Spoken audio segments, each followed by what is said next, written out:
तो ठीक है बच्चों, हम नेक्स्ट 27th क्वेश्चन देखते हैं। तो क्वेश्चन में क्या कह रहे हैं, a bug travels in the coordinate plane moving only along the lines that are parallel to the x axis और वाई एक्सिस। हमने ऐसे बहुत क्वेश्चन किए हुए हैं, ऑल्दो हमने जनरली कहा शॉर्टेस्ट पाथ से जाते थे हम, है ना। वैसे वाले बहुत सारे क्वेश्चंस किए हुए हैं, है ना, परम्यूटेशन कॉम्बिनेशन में हम करते थे तब। तो लेट ए कोऑर्डिनेट इज -3,2। तो डायग्राम बना देते हैं।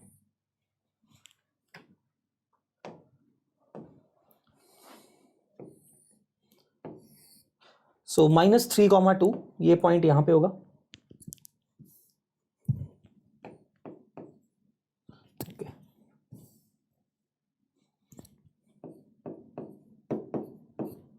एंड सिमिलरली 3,-2, 3,-2 यहां पे हो जाएगा आपके पास।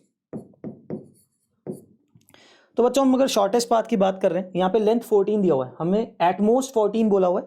सो बेसिकली आपको पता ही, इसके बीच वाले सारे ग्रिड के इंटीजर पॉइंट्स पे तो हम जा ही सकते हैं। सबसे पहले उनको काउंट करते हैं, जैसे ये पॉइंट हुआ, this is 2, this and this. तो इसकी लाइन में अब हम सारे पॉइंट्स एक्वायर कर सकते हैं, ठीक है। सो कितने पॉइंट्स हैं, 3, 4, 5, 6, 7। सो 7 पॉइंट्स हॉरिजॉन्टल हैं, 5 पॉइंट्स वर्टिकल हैं। सबसे पहले इनकी बात करें, एटमोस्ट 14 बोला है, तो 10 तो मिनिमम ही चाहिए। तो उसके साथ हमें कितने पॉइंट्स मिल पा रहे हैं, सो 7 इंटू वर्टिकली 5। तो सबसे पहले 35 पॉइंट्स तो हमें मिल ही पा रहे हैं, राइट। अब अगर हम 14 मैक्सिमम की बात करते हैं, 14 में अब क्या हो सकता है, अगर वो 2 यूनिट्स ऊपर जाता है तो 2 यूनिट नीचे आ सकता है। So we can maximum vertical direction में या तो इससे 2 पॉइंट ऊपर जा सकता है, और सिमिलरली नीचे से भी 2 पॉइंट नीचे जाके ऊपर आ सकता है, ठीक है। तो क्या होगा, मैं क्रॉस से मार्क कर रहा हूं, so he can go to this position, है ना। सिमिलरली यहां पे भी जा सकता है और यहां पे भी जा सकता है। आप यही सोचो, पहले वो एक राइट साइड चला जाए और फिर भी 2 यूनिट्स ऊपर जा सकता है, तो वो यहां पे और इसको भी एक्वायर कर सकता है। लाइक 1 राइट गया पहले, है ना, जो शॉर्टेस्ट पाथ है उसके लॉन्ग जाके पहले एक पाथ इधर जाके 2 यूनिट ऊपर 2 यूनिट नीचे, फिर से अपना नॉर्मल पाथ कैरी फॉरवर्ड कर सकता है ना। सो हर वर्टिकल डायरेक्शन में 2 पॉइंट ऊपर 2 पॉइंट नीचे ऐसे जा सकता है। So like this it will go on till this, है ना।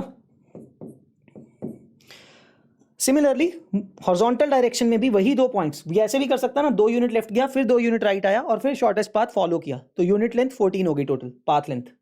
तो 2 पॉइंट इधर, और वही चीज ऐसे भी कर सकते हैं, ये पूरा डिस्टेंस यहां पे आके देन 2 यूनिट इधर चला जाए, इधर और इधर। सो लाइक दिस अगेन यही चीज चलते चलते तो ऐसे पॉइंट्स भी आ जाएंगे। तो इनको हम काउंट कर लेते हैं, ये कितने हो गए। सो आप देखोगे यहाँ पे 2 पॉइंट्स आ रहे हैं, 2 इंटीजर पॉइंट्स, और ऐसे 7 पॉइंट्स हो गए। सो 2 × 7 एंड सेम 2 × 7 यहाँ पे, सो प्लस 2 × 7 × 2, है ना। 7 × 2 14, और 14 के 2 यूनिट 2 सेट बन गए ऐसे। सिमिलरली ऐसे इधर कितने बन रहे हैं, 5 पॉइंट्स × 2, सो प्लस 5 × 2 × 2, क्योंकि 2 सेट्स बन रहे हैं। सो एक पॉइंट और पे जा सकता है, ऐसे सोचते हैं, अगर वो यहीं पे ऐसे वापस आ जाए, लेट्स अज्यूम कि यहां से शुरू किया, 1 यूनिट ऊपर 1 यूनिट लेफ्ट 1 यूनिट नीचे और राइट, ठीक है। तो उसमें क्या हुआ, 4 यूनिट लेंथ उसने चल दी है, लेकिन वहीं पे आ गया और देन शॉर्टेस्ट पाथ से जा सकता है। उसमें एडिशनल पॉइंट कौन सा कवर हुआ, ये वाला, इसके डायगनली लेफ्ट अपर पॉइंट पे। सिमिलरली ये वाला पॉइंट भी कवर हो जाएगा, यहां वाला जो पॉइंट है इसके डायगनली वो भी कवर हो जाएगा इस तरह से, और ये वाला भी। तो प्लस 4 पॉइंट्स और हो गए। So that would be the maximum point जहां जहां तक वो जा सकता है, हमने 14 लेंथ के साथ जो काउंट कर लिया है, ठीक है। सो इसको ऐड करते हैं, 7 × 5 इज 35, प्लस 7 × 4 28 हो गया, प्लस 5 × 4 20, प्लस 4। सो आप देख सकते हो 28 + 35 63 + 24, so the answer would be 87। तो आपका आंसर इसका आ जाएगा 87, ठीक है। तो ऑल्दो ठीक है, इतना मुश्किल भी नहीं है, बिकॉज हमने देखो 10 पाथ का किया हुआ है ना। क्लास में बहुत क्वेश्चंस हमने किए हुए हैं लेक्चर्स में, जिसमें हमें शॉर्टेस्ट पाथ से जाना है, दैट इज लेंथ ऑफ 10। तो 14 में हमें पॉसिबिलिटीज देखनी थी कि क्या क्या हो सकती हैं, that is I repeat again, 2 ऊपर 2 नीचे, या फिर सेम 2 नीचे और 2 ऊपर, या फिर 2 लेफ्ट 2 राइट, या फिर 2 राइट 2 लेफ्ट, ये, या फिर एक स्क्वायर बना लिया जाए, है ना, क्योंकि उसको वापस उसी पाथ में जाना है। सो एक स्क्वायर बनाना है अगर, 1 यूनिट ईच, तो 1 2 3 4 ऐसे आ सकता है। तो स्क्वायर्स एट द कॉर्नर बन सकते हैं, तो उससे एडिशनल 4 पॉइंट्स और आ जाएंगे। ठीक है, तो ठीक है, इसके बाद नेक्स्ट क्वेश्चन चेतन सर कराएंगे। चलो ये नेक्स्ट क्वेश्चन 28 क्वेश्चन है। ठीक है, एंड ये डिसेंट सा क्वेश्चन है। ठीक है, काफ़ी अच्छा क्वेश्चन था, काफ़ी बच्चों को काफ़ी प्रॉब्लम हुई होगी इस क्वेश्चन में। देखो क्वेश्चन कह रहा था, नंबर थ्योरी का क्वेश्चन है, और a natural number n is said to be good if n is the sum of r consecutive positive integers. मतलब एक कोई भी नेचुरल नंबर है n, उसको हम गुड तभी बोलेंगे जब उसको हम r कॉन्जिक्यूटिव नेचुरल नंबर के सम में लिख पाएं। ठीक है, ऑब्वियसली जो r है that should be greater than और इक्वल टू 2। ठीक, और हमें अब पहले 100 नेचुरल नंबर्स में, from the first 100 natural numbers we need to find how many good numbers are there. ठीक है, तो सबसे पहले जैसे काफ़ी सारे बच्चों ने सोचा होगा कि यार सारे ऑड नंबर्स को तो हम लिख ही सकते हैं, 1 को छोड़ के ऑब्वियसली, है ना। किसी भी कोई भी ऑड नंबर है 1 के अलावा, that can be expressed as 2n + 1, है ना, 2n + 1, है ना, that can be written as n + n + 1। ठीक है, तो हर ऑड नंबर को तो हम ऐसे लिख ही सकते हैं। ठीक है, any odd number can be written as a sum of 2 consecutive natural numbers apart from 1। ठीक है, तो ऐसे 49 नंबर तो ऐसे हो जाते हैं। बहुत सारे बच्चे इस अप्रोच में चले गए होंगे कि भाई अब हम देखते हैं कि इवन नंबर में से कितने ऐसे नेचुरल नंबर्स हैं जो हम इस तरीके से लिख पाएंगे। ठीक है, अब वहाँ पे काफ़ी प्रॉब्लम आई होगी, मतलब कुछ बच्चों को 4n की फॉर्म में लिखा होगा, कुछ बच्चों ने 4n + 2 4n की फॉर्म में कन्वर्ट किया होगा, है ना, बट वहाँ से आगे कुछ कंस्ट्रक्टिव कंक्लूड नहीं कर पाएंगे। ठीक है, तो अब देखो सिंपल सा, जो भी 2 की पावर्स होती हैं, ठीक है, they can never be expressed as a sum of some consecutive natural numbers. ठीक है, मतलब 2 पावर 0 जैसे कि 1, है ना, 2 power 1, 2 power 2, 2 power 3, 2 power 4, 2 power 5, 2 power 6 जो कि 64 हो गया, 2 पावर 7 हम जाएंगे तो 128 है, वो अभी अवेलेबल नहीं है, है ना। तो these are the 7 natural numbers, है ना, जो इसमें है, जो कॉन्जिक्यूटिव नेचुरल नंबर्स के सम में नहीं लिखे जा पाएंगे। ठीक है, तो अब यहाँ पर हमें 2 चीज़ें प्रूव करनी है बेसिकली। ठीक है, एक तो कि ऐसा क्यों कि कोई भी 2 की पावर जो है वो सम ऑफ कॉन्जिक्यूटिव नेचुरल नंबर्स में नहीं लिखी जा सकती, एक तो ये प्रूफ है, राइट। दूसरा, अगर कोई 2 की पावर नहीं है तो उसको हम definitely sum of consecutive natural numbers में लिख पाएंगे, ये क्यों। ठीक है, तो ये 2 चीज़ें हमें अभी प्रूव करनी है। अगर ये हम प्रूव कर देते हैं then our answer will be, है ना, 100 में से ये 7 नंबर माइनस कर दें तो आंसर विल बी 93। ठीक है, तो आंसर इज इनफैक्ट 93। और बस अब हमें ये प्रूव करना है कि why every power of 2 can not be expressed as sum of some consecutive natural numbers. ठीक है, चलो इसको प्रूव करते हैं अभी। ठीक है, चलो अभी देखो 2 पॉसिबिलिटीज हैं। जो number of consecutive natural numbers हैं या तो वो इवन होंगे, ठीक है, या वो number of consecutive natural numbers odd होंगे। ठीक है, यही पॉसिबिलिटीज है। और हम क्या चाहते हैं, हम ये प्रूव करना चाहते हैं कि कोई भी 2 की पावर n है ना तो वो कुछ ऑड कॉन्जिक्यूटिव नेचुरल नंबर्स के सम में लिखा जा सके, ना ही वो कुछ इवन कॉन्जिक्यूटिव नेचुरल नंबर्स के सम में लिखा जा सके। ठीक है, तो इसको प्रूव करने की कोशिश करते हैं। पहले ऑड वाला केस प्रूव करते हैं। मान लो कुछ ऑड नंबर्स हैं, ठीक है, तो उनमें कुछ मिडिल नंबर होगा, राइट। मिडिल नंबर कुछ ना कुछ कोई नेचुरल नंबर ही होना चाहिए। इन सब का सम क्या होगा, number of natural numbers, let's say odd था, उसकी वैल्यू है n, ठीक है, या कुछ भी एम आर मान लेते हैं, है ना, हमने आर के लिए कर रहे हैं। आर कॉन्जिक्यूटिव नेचुरल नंबर से मिडिल नंबर कुछ नेचुरल नंबर होगा, है ना, let's say this is p, तो r into p that should be 2n, where p क्या है, p हमारा मिडिल नंबर है जो कुछ भी वैल्यू हो सकती है। r क्या है, r हमारा नंबर ऑफ टर्म्स है जो कि अपने इस केस में कितना था, ऑड, तो r is clearly our odd number, है ना। तो odd into something can never be a power of 2 because right hand side is strictly even, है ना, मतलब बेसिकली राइट हैंड साइड में कोई ऑड फैक्टर है ही नहीं है। ठीक है, तो r can not B odd, तो बेसिकली ऑड के लिए तो प्रूव हो गया, राइट, कि अगर ऑड कॉन्जिक्यूटिव नेचुरल नंबर्स का सम करें दे can never be in the power of 2। ठीक है, अभी हम प्रूव करते हैं कि इवन के लिए कैसे करेंगे। चलो मान लेते हैं नंबर ऑफ टर्म्स, इस बार अपना r जो है वो इवन है। ठीक है, जैसे आर की वैल्यू हमारी इवन है, तो ये जो नंबर ऑफ टर्म्स हैं ये इवन है, ठीक है। मैंने कितनी बनाई है, हाँ 8 टर्म्स बनाई है एक एग्जांपल के लिए। सेंटर में 2 टर्म्स आएंगी, ठीक। इनका ऑब्वियसली इसमें से एक टर्म इवन होगी, है ना, एक टर्म ऑड होगी, कोई भी इवन हो सकती है कोई भी ऑड। तो sum of these 2 consecutive natural number that must be odd, है ना। ये कुछ 2k + 1 टाइप्स का होगा, इन दोनों का सम, है ना। अगर मैं सेंटर वाले 2 टर्म्स का एवरेज की बात करूं, मीन की, तो वो कितना होएगा अपॉन 2। पूरा इसका सम कितना होना चाहिए, sum of middle terms upon 2 into number of terms which was even, ठीक है। ये आई होप समझ में आ रहा होगा। अभी हमने कुछ नहीं किया, r number of even terms हम मान रहे थे, है ना। हमने उन सब का सम निकालने की कोशिश की। पहले हमने 2 मिडिल टर्म्स देखी, ठीक है। मिडिल टर्म्स का sum obviously 2 consecutive natural number है, तो they has to be odd. तो इन दोनों की एवरेज क्या होगी, 2 मिडिल टर्म्स की 2k + 1 अपॉन 2, एक odd number upon 2 into number of terms. ये मेरा सम होना चाहिए और इसको मैं चाहता हूं 2 पावर n में एक्सप्रेस करना, ठीक है।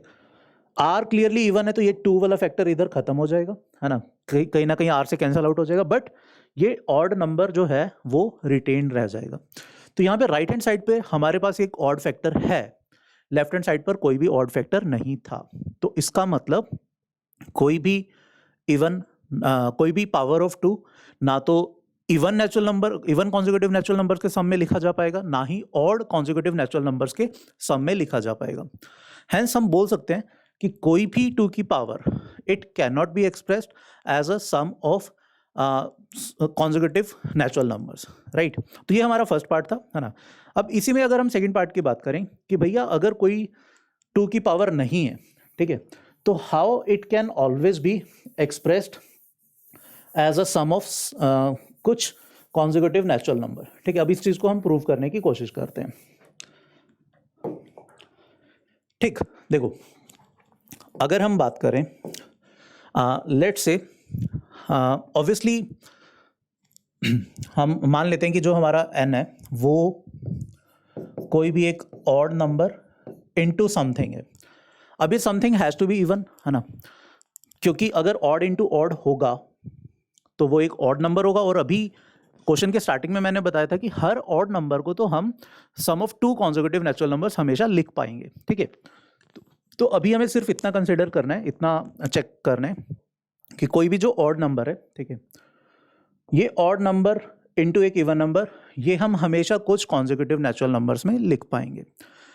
कन्वीनियंस के लिए हम मान लेते हैं कि ये ऑड नंबर जो है वो 2n + 1 टाइप का है, ठीक है। अब देखो इनटू एक है इवन नंबर, ठीक, इवन नंबर कुछ भी हो सकता है। अब जैसे एक एग्जांपल के लिए लेट से ये जो n था, n की वैल्यू लेट से हम मान लेते हैं कुछ भी 2n + 1 को हम 7 मान लेते हैं, ठीक है, 7 मान लेते हैं। साथ में एक इवन नंबर है, जैसे 7 × 2, ठीक है। 14 को हम लिखना चाहते हैं sum of some consecutive natural numbers. तो देखो 7 को तो हम बड़े इजीली लिख सकते हैं 3 4, बट हमें 7 2 बार चाहिए, 7 × 2 चाहिए, ठीक है। तो क्या करेंगे, एक और 7 का सेट चाहिए, तो एक एक पीछे चले जाओ, यहाँ से 2 चले जाओ, यहाँ से 5 चले जाओ, ठीक है। कितना बन गया ये 7 × 2 14 बन रहा है क्लियरली। अब शायद कुछ बच्चे सोच रहे होंगे कि सर व्हाट इफ 7 × 4 आ जाए। तो यार देखो हमें 2 और सेट चाहिए 7 के। एक सेट तो हमें मिल रहा है 1 और 6, बट अब 0 तो हम ले नहीं सकते, बट सिंपल 7 ले लो ना, ठीक है। इसका सम भी कितना आ जाएगा, इसका सम क्लियरली 7 × 4 है, ठीक है। अब मान लो हम और भी आगे जाते हैं, मतलब हम 7 के साथ लेट से इनटू कुछ भी बड़ा नंबर करते हैं, लेट से 8 करते हैं, ठीक है। तो कुछ नहीं करना, अब 7 एक ऑड नंबर है, अब 8 पर चले जाओ, 8 लिखो, ठीक है। 7 एक ऑड नंबर है, सेंटर नंबर मैंने 8 कर लिया, तो 3 नंबर मुझे इधर चाहिए, 3 नंबर मुझे इधर चाहिए, तब मेरा 8 × 7 बन जाएगा। मतलब यहाँ पे मैं 7 6 5 कर दूंगा और यहाँ पे मैं क्या कर दूंगा, 3 नंबर आगे चला जाऊंगा, यानी कि 9 10 11। इनका प्रोडक्ट क्या हो जाएगा मेरा, इनका प्रोडक्ट मेरा क्लियरली क्या हो जाएगा, इनका प्रोडक्ट मेरा 7 × 8 हो जाएगा, राइट। जैसा कि आप देख सकते हो middle term into number of terms, ठीक। और मैं हायर वैल्यू लेकर जाता हूँ, मान लो मैं इसको 16 लेकर जा रहा हूँ, तो कुछ नहीं करना यार, 16 पे चले जाओ, 16 से 3 नंबर इधर लिख दो, 16 से 3 नंबर उधर लिख दो, ठीक है। तो मुद्दे की बात क्या है, अगर तो ये जो इवन नंबर है वो हमारा इसका आधा यानी कि n से बड़ा है, ठीक है, जैसे कि वो मतलब 2n से बेसिकली बड़ा है, ठीक है, वो 8 है या 8 से बड़ा इवन नंबर है, तो हम उस इवन नंबर पर चले जाएंगे और 7 से मतलब n नंबर ऑफ टर्म, यानी कि n यहाँ पे 3 थी, 3 टर्म्स इधर लिख देंगे, 3 उधर लिख देंगे, राइट। अगर इससे छोटा है तो हम हमेशा इस टाइप के पेयर बना पाएंगे, ठीक है। तो हर वो नेचुरल नंबर जो 2 रेज़ टू पावर समथिंग की फॉर्म का नहीं है, मतलब वो एक ऑड इंटू इवन टाइप्स का है, उसको हम हमेशा इस फॉर्म में लिख पाएंगे, ठीक है। तो आंसर क्या आएगा? आंसर वो सारे नेचुरल नंबर्स आ जाएंगे जो 2 raise to power n types के नहीं है, मतलब आंसर इज आवर 93, ठीक है। तो चलो अभी नेक्स्ट क्वेश्चन और देखते हैं, 29th।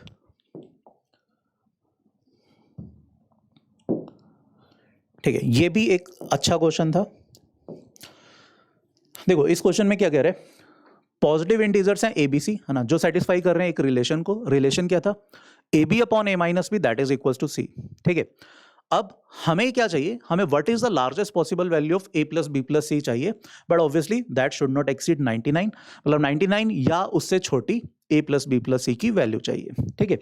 चलो अब इस क्वेश्चन को करने की कोशिश करते हैं। देखो इसमें ना थोड़ा सा आपको थोड़ा सा थॉट प्रोसेस बिल्डअप करना था। जैसे अगर हम बात करते a B upon A minus b की, ठीक है, इक्वल्स टू सी था ये कंडीशन हमारे पास।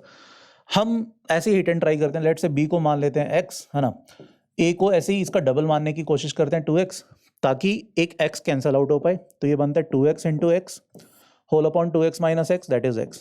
तो हमारा c सॉल्व करके आता है 2x, राइट। हमें चाहिए क्या था? a प्लस बी प्लस सी।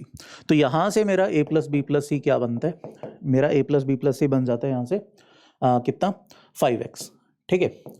तो x को अगर मैं 19 डालता हूँ, x को 19 डालकर मैं कहाँ तक पहुँच पाऊंगा? 19 इंटू 5 यानी कि 95 तक, ठीक है। 95 तक हम पहुँच सकते हैं इस तरीके से x को 19 डाल के। तो मतलब a की वैल्यू क्या हो जाएगी? b हमारा हो जाएगा 19, right, a will be 28 and sorry a will be 38 and c will also be 38, ठीक। इस तरीके से हम 95 तक तो पहुंच सकते हैं। अब 95 हमारा कैसे बना? ये हमारा बन गया 19 इंटू 5 से, ठीक है। बट अब हमें क्या चेक करना था? हमें देखना था कि क्या हम 95 से ज़्यादा ऊपर जा सकते हैं, मतलब 96, 97, 98 या इवन 99 तक जा सकते हैं। तो सबसे पहले हम हायर कांस्टेंट चेक करते हैं। अगर मैं 99 की बात करता तो किसी तरीके से मैं चाहता हूँ कि ये जैसे हमने ये 19 इंटू 5 बनाया, तो ये 9 इंटू 11 बन जाए, है ना। यानी ये जो 5x आया था ऐड करके, ये मेरा या तो 9x आ जाए, तब तो मैं 11 से मल्टीप्लाई कर दूंगा जैसे मैंने अभी 19 से मल्टीप्लाई किया, ठीक है, या मेरा ये 11x आ जाए, तब मैं 9 से मल्टीप्लाई कर दूंगा, तब भी मेरा 99 बन सकता है, ठीक है। तो ये एक थॉट प्रोसेस था जो दिमाग में था, है ना। इसी थॉट प्रोसेस को हम थोड़ा सा आगे सॉल्व करने की कोशिश करते हैं और लेट से हम नंबर बनाने की कोशिश करते हैं। जैसे हमने अब ये रैंडमली 2x और x लिया, है ना, इसकी जगह लेट से हम रैंडमली a को मानते हैं 3x, है ना, और लेट से b को माना हमने कुछ भी x, ठीक। तो ये अब कितना बनता है? या b को हम 2x मानते हैं अगर, ठीक है, तो 3x इंटू 2x अपॉन कितना बन रहा है? x, that will be equal to c। तो क्लियरली c कितना आ रहा है हमारा? 6x। और फॉर्चुनेटली इन सब का सम कितना बन गया? 6 + 3 + 2 दैट इज 11x, ठीक है। और हमें चाहिए था या तो 11x या 9x हमें मिल जाए तो हमारा काम चल जाएगा, मतलब मैक्सिमम 99 तक जा पाएंगे, ठीक है। तो हमारे पास 11x मिल गया। तो क्लियरली अब हम क्या करेंगे? x को हम डालेंगे 9, मतलब हमारा क्या चीज़ बन गई? a की वैल्यू आ जाती है अपनी 27, है ना, b की वैल्यू आ जाती है हमारी 18 और c की वैल्यू हमारी हो जाएगी 54। क्लियर, ठीक है। तो ये हमारा आंसर आ जाएगा और that means maximum value of a + b + c that can be achieved is 99, right.